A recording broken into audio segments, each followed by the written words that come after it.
Kénitra n'existait pour ainsi dire pas du tout avant 1912. Elle n'était, auparavant, qu'un poste militaire fait d'une casbah qui ne doit pas être confondue avec celle de Média située à 12 km de là, à l'embouchure de Oued Sebou, à Média.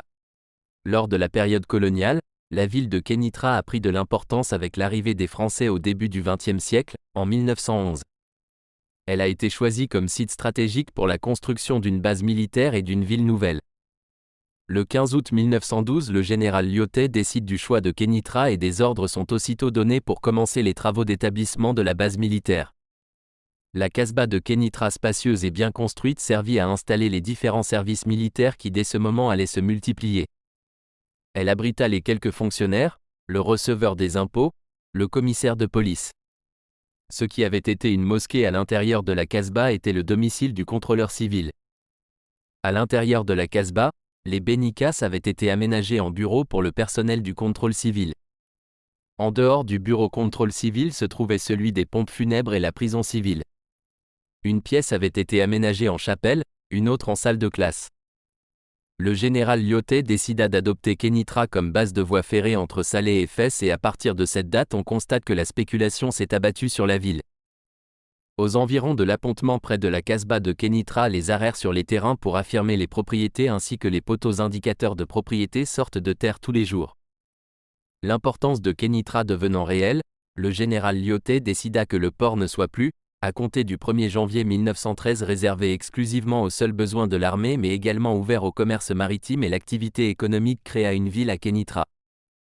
Ainsi se trouvaient reconnus et consacrés les avantages exceptionnels que Kénitra doit à sa situation géographique et topographique, point de passage obligé de toute route ou voie ferrée reliant Casablanca à Tanger, débouché naturel de la plaine du Rarb et des Bénissennes, des régions de Fès et Meknès, et de la riche vallée agricole du Haut-Sebou. Le 27 juin 1913 fut institué le contrôle civil de Kénitra. Sans perdre de temps, le service de l'urbanisme traça sur les terrains dont s'était assuré le service des domaines un boulevard de 30 mètres de large. Il fut par la suite bordé de baraques implantées pour satisfaire aux besoins des troupes. C'est le boulevard Petit-Jean, Imam Ali. En quelques mois, un village en bois s'est installé. Il était surtout composé de cantines où ouvriers du génie et charretiers affluents. Quelques commerçants suivent apportant de l'alimentation, de la quincaillerie et des vêtements. Le premier plan d'urbanisme de Kénitra fut paraphé par le général Lyautey en décembre 1914.